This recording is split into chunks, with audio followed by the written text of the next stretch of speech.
Алматы облысы Ақсу ауданы Көлтабан негізгі орта мектебі, мектепке дейінгі шағын орталығы мен коммуналдық мемлекеттік мекемесі.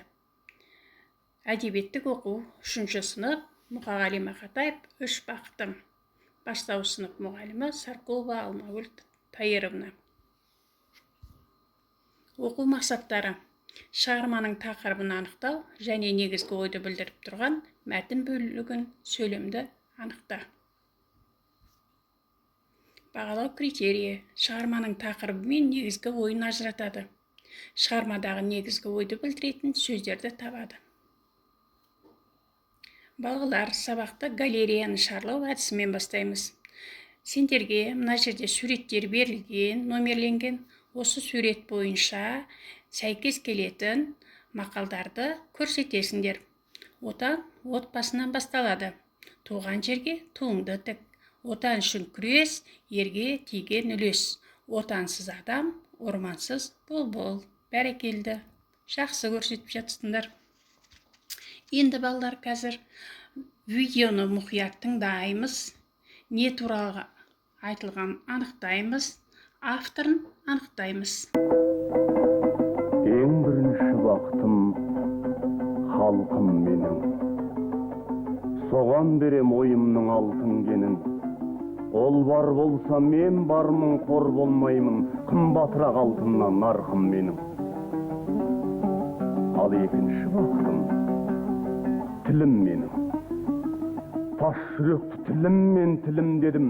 Кейде дүниеден түңілсем де, қасиет тілімнен түңілмедім.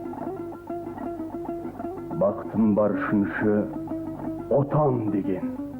Құдай деген кім десе, отан дерем. От сөнген жалғанда жан барсың ба, ойланбай-ақ кел дағы, от ал менен. Түтін түтет, өс, өрбе, көгере бер, немерелер көбейсін, шөберелер, жадың тұста, жақсылық күтпегейсің. От емес, оқ сұрасаң менен егер. Үш бірдей бақытым бар алақанда, мені мұндай бақытты жаратар ма? 3 күн нұрын төгеді аспанымнан, Атырау, Алтай, Арқа, Алатауға.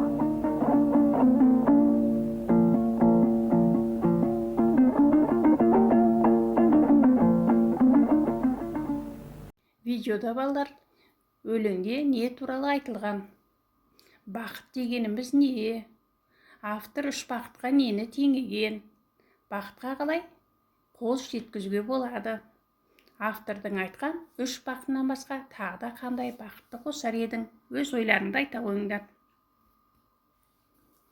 Балалар, сабағымызды кластер әдісі арқылы жалғастырайық.